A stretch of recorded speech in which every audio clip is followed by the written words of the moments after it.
The day my two childhood friends publicly humiliated me at the Spring Lantern Festival, the Crown Prince ordered their immediate execution.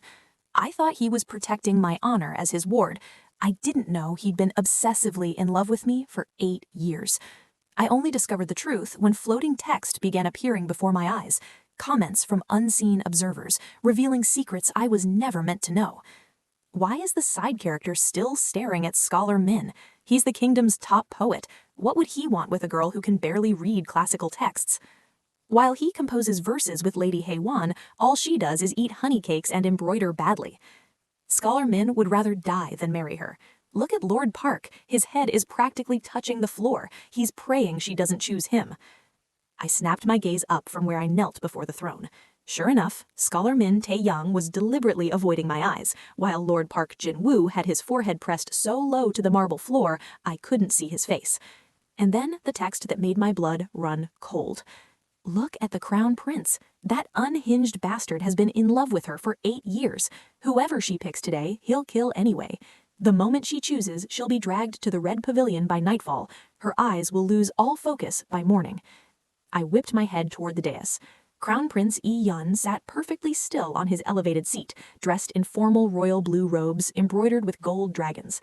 A slight smile played on his lips, but his eyes, dark as a moonless night, were fixed on me with an intensity that made my skin crawl, like a predator that had finally cornered its prey. Let me rewind, explain how I ended up kneeling before the Crown Prince while my childhood friends awaited execution. My name is Nam Se-yeon. I am the daughter of General Nam, who died heroically defending the northern border when I was 10 years old.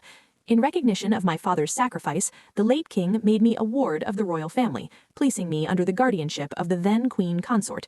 I grew up in the palace alongside Crown Prince Yi-yun, though we were never particularly close.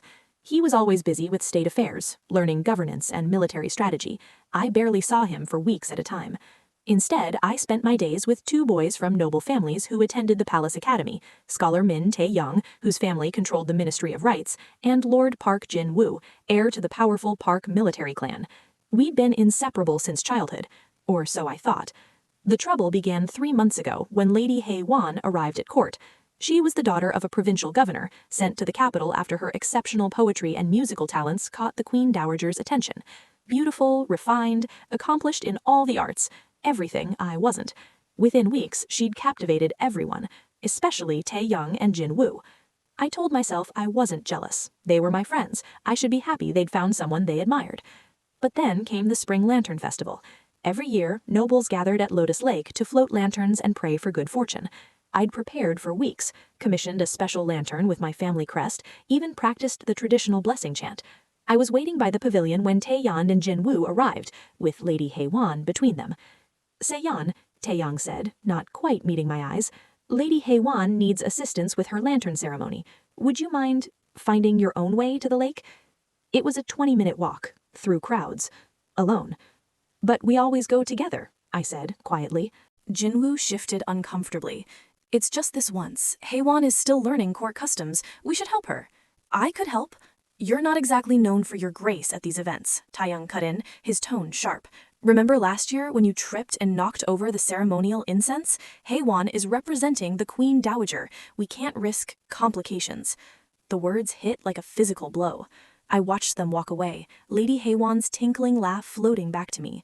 She glanced over her shoulder once, and I swear I saw triumph in her eyes.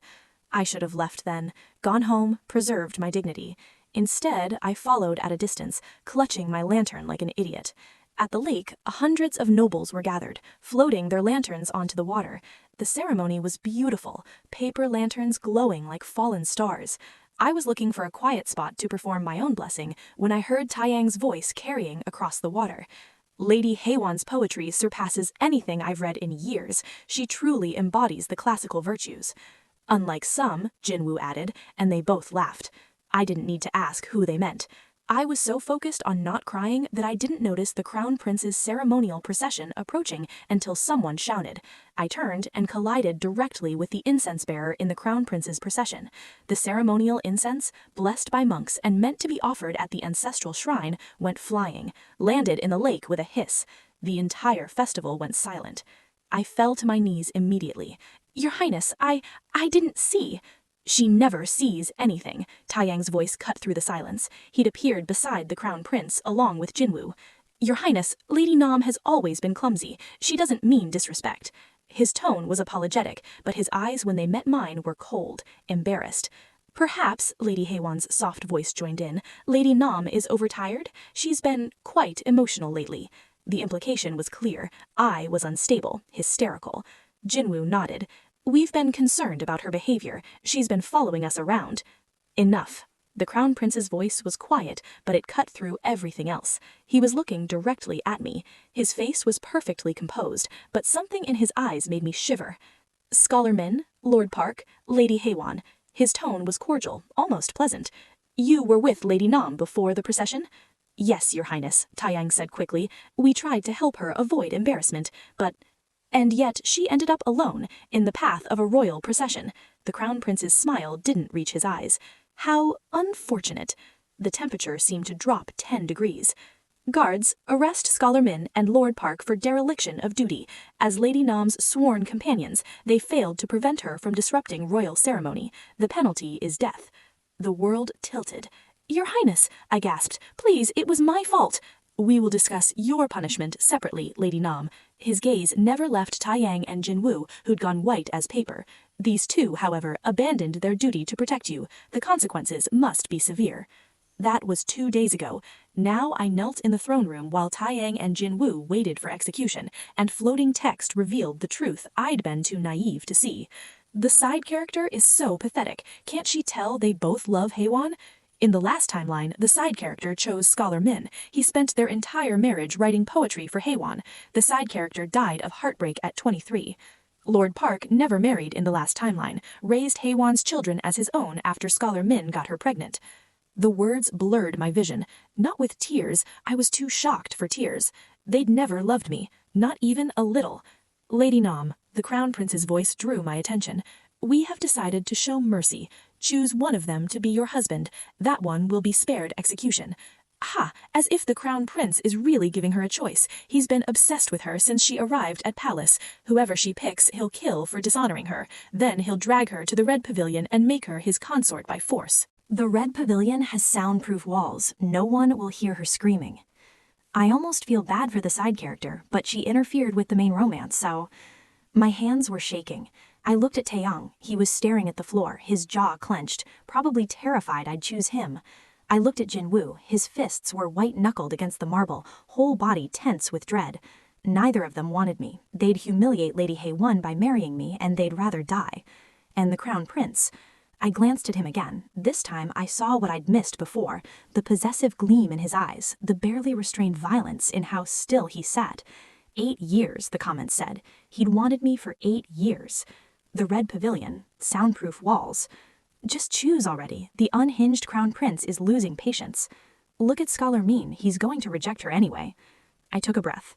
Your Highness, I said clearly, I choose neither of them. The room went silent. Taeyang's head snapped up, shock clear on his face. Jinwoo looked confused, then suspicious, like this was another one of my desperate attempts to get their attention. What? The side character isn't choosing? Does she know about the Red Pavilion? No way she's that smart, probably playing hard to get. This is going to backfire so badly. The Crown Prince raised one eyebrow. You choose neither? Yes, Your Highness. I kept my voice steady. I've realized that Scholar Min and Lord Park have no regard for me. They've made their feelings, or lack thereof, abundantly clear. I have no interest in forcing either of them into an unwanted marriage. Taeyang's face flushed. This is another manipulation, isn't it? You want me to beg. I want nothing from you, from either of you. You've made fools of me for months, all while courting Lady Haewon behind my back. I'm finished being humiliated. Wait, she actually means it? The side character is cutting them off? Since when does she have a spine? OMG, the Crown Prince looks so smug right now. The Crown Prince's smile widened fractionally. Then the original sentence stands. Guards, bring the poison. Wait, Lady Haewon burst through the doors, dropping to her knees. Your Highness, I beg you, spare them. I'll do anything. I'll leave court. I'll drink the poison myself. Taeyang looked stricken. Haewon, no. If you care for them, I said coolly, then by all means, Lady Haewon, drink. She froze, mouth open, eyes darting between the poison cups and the men. Oh shit, did Haewon think she could just make the offer and the side character would intervene? LOL, she really didn't expect to actually drink it. Classic I'll sacrifice myself move that was supposed to make the men love her more, not actually result in sacrifice. The silence stretched. Heywan's voice cracked. I just meant, I care for them so deeply, I thought. You thought Lady Nam would stop you, the Crown Prince said softly. How disappointing. Guards, add Lady Heywan to the execution list for disrupting royal proceedings. Your Highness, Jinwoo lunged forward, held back by guards. Please, Heywan is innocent. Then you drink for her, I said. The words came out before I could stop them, but once they were out, I didn't take them back. Jinwoo stared at me like I'd become someone he didn't recognize. If you love her so much, drink the poison, save her life. Isn't that what you've been doing all along? Sacrificing yourselves for her happiness? Holy shit, the side character is going off. Where was this energy for the last 8 years? I'm actually rooting for her right now. Taeyang stood slowly. Your Highness, I will marry Lady Nam. Please spare Lady Heywan and Lord Park. The Crown Prince's eyes glittered dangerously. Oh, and 5 minutes ago you were praying she wouldn't choose you. I was confused, Your Highness. I see now. You see that you're cornered. The Crown Prince's voice could have frozen fire. Lady Nam has made her choice. She wants neither of you. I suggest you accept her decision with grace. He turned to me, and his expression softened fractionally. Lady Nam, you may retire to your quarters. We will handle this matter. She needs to run, like right now. The Red Pavilion is being prepared as we speak. That poor girl has no idea what's coming. I stood, bowed, and left. Behind me, I heard the Crown Prince say, Scholar Men, Lord Park, Lady Heywan, you have until dawn to leave the capital. If you're still here by sunrise, the execution stands. He was letting them go, but the comments said he'd kill whoever I chose anyway. Unless I'd broken his plan by refusing to choose at all? I was halfway to my quarters when a hand grabbed my wrist. I spun. The Crown Prince. He'd followed me. We were alone in the corridor. Your Highness. He pulled me into an empty room, shut the door. In the dim light, his face was unreadable. 8 years, he said. I've watched you chase after those fools for 8 years. Watched you change yourself, dim your light, trying to be what they wanted, and they never saw you. My heart was pounding. Your Highness, I don't understand. Don't you? His hand came up to cup my face. You were 10 years old when you arrived, crying in the garden because you missed your father. I was 12, already being groomed for the throne, already learning to hide everything I felt. And then there you were, honest, open, bright. Here it comes, the big, obsessive love confession. She's so trapped right now. Once they're in the Red Pavilion, she's never leaving. I told myself I'd wait, he continued, let you grow up, let you experience life. I even tolerated those 2 idiots following you around because you smiled when you were with them. His jaw clenched. But this year, when Lady Heywan arrived and I saw them humiliate you again and again, I wanted to kill them. I've been planning it for months. The incense incident was perfect timing. They abandoned you and you were hurt. I finally had justification. He leaned closer, his breath warm against my ear. I was going to force you to choose one of them, then execute him for the crime of existing, and then... The Red Pavilion, I whispered. He went very still. How do you know about that? I guessed, he said. He pulled back, studying my face. For a long moment, neither of us moved. Then he said, I won't force you. I blinked. What? I won't take you to the Red Pavilion. I won't force you into anything. His hand dropped from my face. I've spent months planning how to make you mine, how to remove every obstacle. But seeing you today, the way you stood up for yourself, the way you finally saw through them, I realized I don't want a woman I've trapped. I want you to choose me freely. The comments continued. Wait, is he actually backing off? Plot twist, the unhinged Crown Prince has a conscience? Don't trust him. This is manipulation. If I choose freely, I said slowly, that means I can choose to refuse you. Yes. And you'll accept that? Let me go? His smile was sharp, dangerous. I said I wouldn't force you. I didn't say I'd make it easy to refuse me. He opened the door. Go to your quarters, Seon. Think about what you want. I'll be waiting. He left. I stood in the empty room, shaking. The floating text continued. This is a trap. Obviously a trap. But also, that was really hot. I still think she should run. To where? He's the Crown Prince. Where can she possibly run? That was 3 months ago. True to his word, the Crown Prince let Taeyang, Jinwoo, and Heywan leave the capital. I heard they'd settled in a province near the border, living together in some kind of domestic arrangement. I didn't care. The Crown Prince began courting me. Properly. Publicly. He sent gifts. Not expensive jewelry, but books I'd mentioned wanting, rare teas I liked, invitations to poetry readings and musical performances. He visited my quarters, always with a chaperone, always respectful. He asked about my day, my interests, my thoughts on politics and art, and through it all, the floating text provided commentary. The Crown Prince commissioned the kingdom's best musicians to play the side character's favorite song. That's actually really sweet. He's really trying, like genuinely trying. I still don't trust him, but I'm rooting for them now. When did this become wholesome? 6 weeks into his courtship, I finally asked him the question that had been haunting me. We were in the palace garden, walking under the cherry blossoms. The chaperone was following at a discreet distance. "Your Highness," I said, "you mentioned the Red Pavilion. What were you planning to do there?" He was quiet for a long moment. When he spoke, his voice was measured. "In my darkest moments, I imagined keeping you there, away from everyone who'd hurt you, everyone who'd taken you from me. I told myself I was protecting you, but truthfully," he looked at me, "I was being selfish, possessive. I wanted to own you like a precious object." At least he's self-aware. Still creepy, but points for honesty. "What changed?" I asked. "You did." He stopped walking, turned to face me fully. "When you refused to choose those two, when you stood up for yourself, I realized the woman I'd fallen in love with wasn't some helpless girl who needed saving. You're strong, capable, and you deserve better than being locked away like a secret treasure." He took my hand. The chaperone coughed pointedly, and he let go, smiling slightly. "I want to marry you, Seon, not trap you. I want you beside me as crown princess, then queen. I want your counsel, your strength, your laughter, but only if you want that too." Okay, I'm crying now. From unhinged obsessive to green flag, character development. But does the side character love him back? Did I love him? I thought about the last 3 months, the way he listened when I spoke, the way he'd started consulting me on policy decisions, the way he'd helped me reconnect with the friends I'd lost while chasing Taeyong and Jinwoo, the way my heart had started beating faster when I saw him. "Yes," I said quietly, "I want that too." His face transformed, the careful control dropped, replaced with pure joy. "Truly?" I nodded.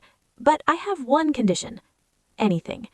"No more Red Pavilion. No more plans to trap me. If we do this, we do it as equals, partners." "Done." He was smiling so wide it should have looked undignified for a crown prince. May I kiss you?" I glanced at the chaperone, who was suddenly very interested in a nearby flower. "Yes." It was a gentle kiss, sweet, full of promise. When we pulled apart, the floating text was going wild.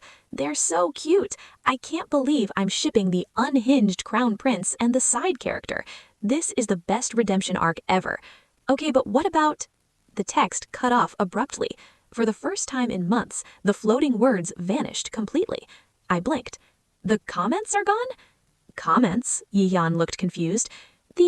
Never mind. How could I explain?